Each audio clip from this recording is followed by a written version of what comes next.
Alors, pour réaliser une texture rectiligne, je vais devoir utiliser les outils de transformation pour m'assurer que la texture elle-même, en fait, que le motif rectiligne, qu'il soit à l'horizontale ou à la verticale, puisse se raccorder parfaitement, soit horizontal ou vertical. Dans la texture que j'ai ici, je peux voir le fil de chaîne. En fait, je peux voir dans le tissage le fil de chaîne qui est apparent. Ce fil-là devrait être parfaitement vertical aussi. Donc, je vais devoir faire deux types d'ajustements. Je vais commencer par faire l'ajustement vertical. Je vais aller chercher un outil qui s'appelle l'outil règle, qui est caché dans le groupe ici, pipette. Et je vais faire clic et glisse pour tracer une ligne qui va suivre le tissage ici de ma ligne de mon fil de chaîne.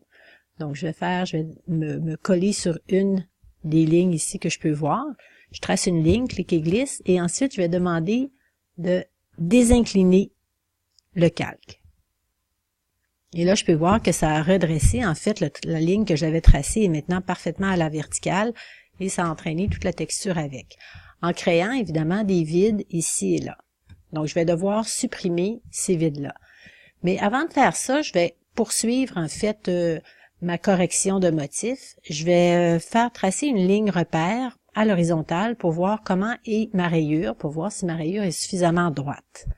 Donc, je vais tracer une ligne repère ici. Je peux voir que ma rayure est plutôt droite dans cette portion-là, mais ensuite, elle remonte quand je me déplace vers la droite. Donc, je vais essayer de corriger ça. Je ne vais pas corriger la ligne au complet, je vais corriger la portion, uniquement la portion qui se relève. Donc, je vais tracer ici un encadré, un rectangle, pour la portion que je veux corriger uniquement. Donc, je trace un rectangle dans cette zone-là. Et ensuite, je vais aller dans le menu Édition, Transformation, Torsion, et je vais prendre la poignée qui est de ce côté-ci pour descendre le contenu de mon rectangle pour avoir ici une ligne qui est horizontale. J'approuve avec le crochet et ensuite, je vais pouvoir recadrer. Je vais d'abord désélectionner, CTRL-D, et je vais utiliser ici l'outil recadrage pour pouvoir enlever toutes les portions ici qui sont, en fait, où il y a de la transparence. Là, je vais éliminer ça pour recadrer ici mon plan de travail. Je vais monter ici légèrement et j'approuve. Donc maintenant, je peux aller voir avec la fonction translation qu'on a vue tout à l'heure. Je vais aller dans Filtre, je vais aller dans Divers, Translation, et je vais aller regarder si ma rayure arrive parfaitement. Donc je vais le faire ici à l'horizontale, je me déplace. Je peux voir ici quand même là que ça n'arrive pas toujours parfaitement égal. Ce que je vais faire, je vais enlever ici ma ligne repère. Je vais faire OK, je vais faire un zoom pour aller regarder. En fait, il y a surtout un changement de couleur qui s'opère et qui me permet de voir vraiment cette ligne-là verticale. Donc, je vais aller travailler le reste avec mon outil tampon de duplication. Je vais prendre l'outil tampon de duplication, je vais aller utiliser Alt pour copier cette portion-là ici de la ligne. Et je vais me déplacer à la verticale pour compléter ici ma ligne. Ce que je vais m'arranger, en fait, c'est que la brisure se fasse pas toujours au même endroit à la verticale, donc que ce soit un petit peu moins facile à déceler. Je vais continuer ici. Je vais copier la portion ici qui est plus dans les teintes de turquoise pour prolonger ici ma rayure de ce côté-là. Je vais continuer ici de ce côté-ci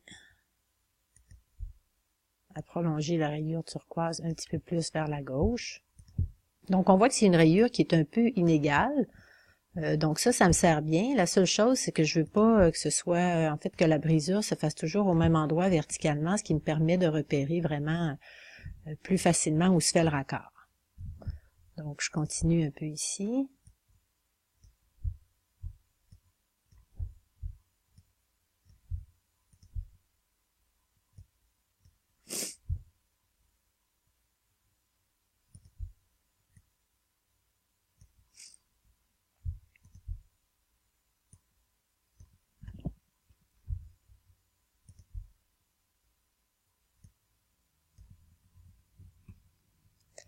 Et maintenant, je vais aller faire la translation, mais à la verticale. Je peux voir qu'à la verticale, je vois pas vraiment rien. Je vais venir enlever aussi cet élément-là qui est peut-être un petit peu trop visible et que je vais peut-être repérer un petit peu trop facilement. Donc, toujours ici avec mon outil tampon de duplication, je vais venir enlever les éléments qui sont les plus apparents, là, qui sont facilement repérables. Quand c'est terminé, je vais faire mon test comme je fais habituellement. Donc, je vais aller sélectionner ici l'ensemble. CTRL A, édition, utiliser comme motif, OK. Je vais aller regarder la grandeur ici de mon image. Donc, j'ai une image qui est 3 par 4 pouces, grosso modo 100 pixels par pouce. Je vais aller me faire... Alors, je vais faire un document de 8 pouces par 8 pouces à 100 pixels par pouce. Et je vais venir remplir ici en utilisant le motif, le dernier motif que je viens de créer. Donc, je m'assure que j'utilise bien le dernier motif et je vais faire OK. Donc, édition, remplir avec le motif en mode normal et je fais OK. Et je peux voir que mon motif se complète.